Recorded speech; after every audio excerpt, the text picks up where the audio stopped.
Almost everyone moving to San Francisco gets a few important things wrong, and most don't realize it until after they've moved. Some of those mistakes cost money, some make everyday life harder than it needs to be, and one in particular can completely change whether you love living here or not. After living in San Francisco for more than 20 years and helping many people find their place here, I've learned there are a handful of things I wish everyone knew before making the move. And at least some of these are probably not what you're expecting. These are the things that actually shape what your life is going to look like here 6 months after you've unpacked. Let's start with the one that actually surprised me the most when I moved here. Here's the thing, most people think they're trying to find a home in San Francisco, but you're not. You're choosing a lifestyle. Every neighborhood has its own personality, pace, weather, restaurants, parks, and sense of community. I don't think people realize just how much the neighborhood shapes their everyday life. I learned that firsthand when I first moved here. I was convinced that I wanted to live in North Beach, and look, North Beach is fantastic. It's got great food, great energy, and an old world, almost European feel. But it wasn't the right fit for me. I ended up in Noe Valley instead. I was on Dolores, which was great, and right at Clipper. Turns out I was much more of a kind of south side of the city person. I loved walking down 24th Street for my coffee, running into people I know on this side of town, and just the rhythm of everyday life there. By the way, if you're new here, I'm Clay Gjevre. I've lived in San Francisco for over 20 years and called 8 different neighborhoods home. Me and my team help people move here every single week. That's why I've seen the same decision shape people's experience of San Francisco over and over again. Every move was about finding the place that fit the stage of my life I was in, not just the house that I wanted. San Francisco isn't one city. The Marina, North Beach, Noe Valley, Bernal Heights, I could keep going. They all feel very different from each other. And once you've narrowed down the right neighborhood, most people make the exact same mistake when they start comparing homes. This is one that surprises people. Everyone comes in thinking bigger home equals better quality of life. And that does make sense on paper, and it may be very true in some areas. But in San Francisco, walkability is usually going to cost you even more. Being able to walk to coffee, to a restaurant, to the park, to the grocery store, to go hang out with your friends, that ends up mattering a lot more day to day than an extra bedroom you're not using. Now, that doesn't mean the square footage never matters. If you've got a growing family or you just need the space, sometimes you do need more square footage. And here's the catch. Usually that means you're gonna have to give up some walkability.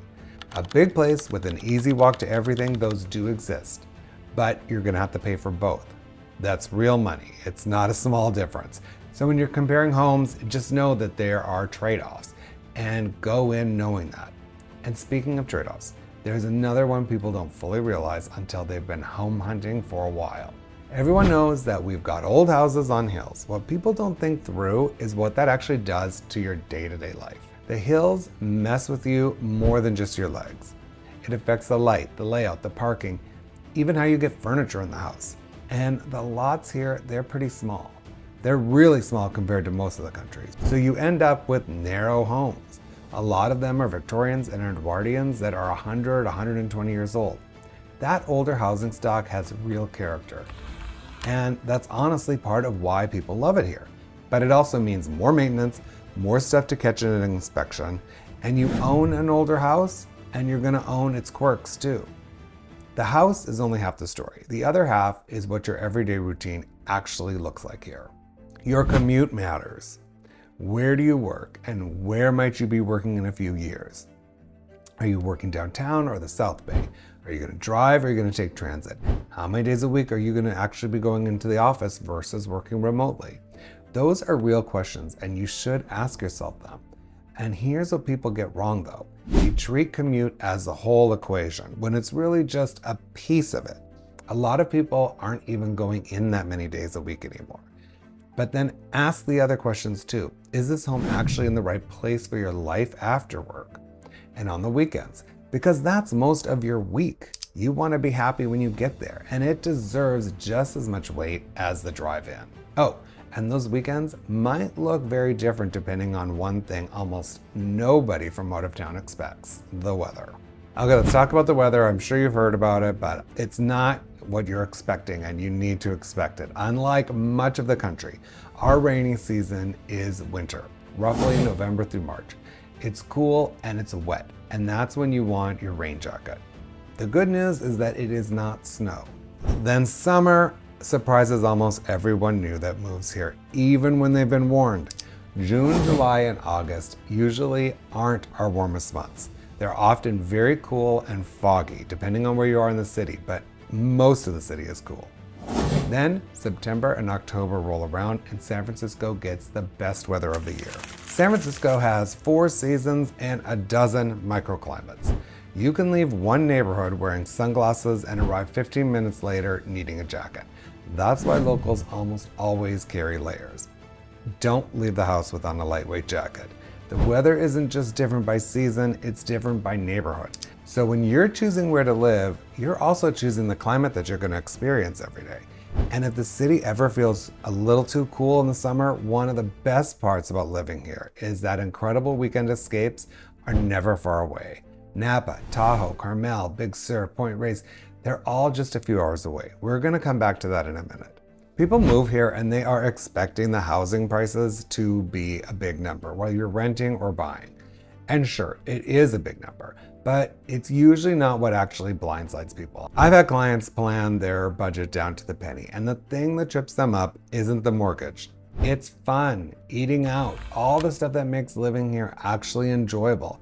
That's what they didn't leave room for. Look, San Francisco's got incredible food, and that is a big part of living here. And here's what will happen. Either you find yourself going out to eat way more than you used to because everything's right there and it's easy, or you're working long hours, you're tired, you don't want to cook, so you're ordering in instead. Either way, that number creeps up a lot faster than people expect. And it's not just that. Of course, we have high HOA dues, insurance is more expensive here, contractors are more expensive here, childcare, pet care, parking. None of it shows up on Zillow. So just remember those things and make sure to budget for the fun too, not just the mortgage. All right, here's one that I really love about San Francisco, and I know it's kind of counterintuitive to what I said about the neighborhood being so important, but San Francisco is only 7 miles by 7 miles. That's 49 square miles total. For as big a name as this city has, it's tiny. What that really means is that you're never really that far away from anything. You can get across town in 20-25 minutes. You'll run into your neighbor at a restaurant in a completely different part of the city. You'll bump into a friend from your old neighborhood at a coffee shop in your new one. Kind of like those walks I used to take down to 24th Street. It gives the city this small town feel even though it's a major city. Your world doesn't just shrink down to your neighborhood. You can go visit friends in other neighborhoods, explore a totally different part of town for dinner, and still be home in 20 minutes. The point is, picking a neighborhood here doesn't mean picking your whole world, and that convenience doesn't stop at the city limits. It's one of my favorite parts about living here. Almost every weekend, you've got a mini vacation sitting right outside of your door. Within a couple hours, you can be wine tasting in Napa, skiing in Tahoe, hiking through the redwoods. That's not a special occasion thing, it's just a regular Saturday. If you're a surfer, you're going down to Carmel or Big Sur or out on Point Reyes, and you're not booking a flight or planning months ahead. You're just deciding Saturday morning what you feel like doing. So you may not have to take as many big vacations as you have in the past. It's dozens of small ones all year round. San Francisco isn't just about the city, it's about having all of Northern California as your backyard. Almost everything we've talked about, walkability, the weather, the commute, weekend adventures, or even the high cost of living here, really doesn't have that much to do with the house itself.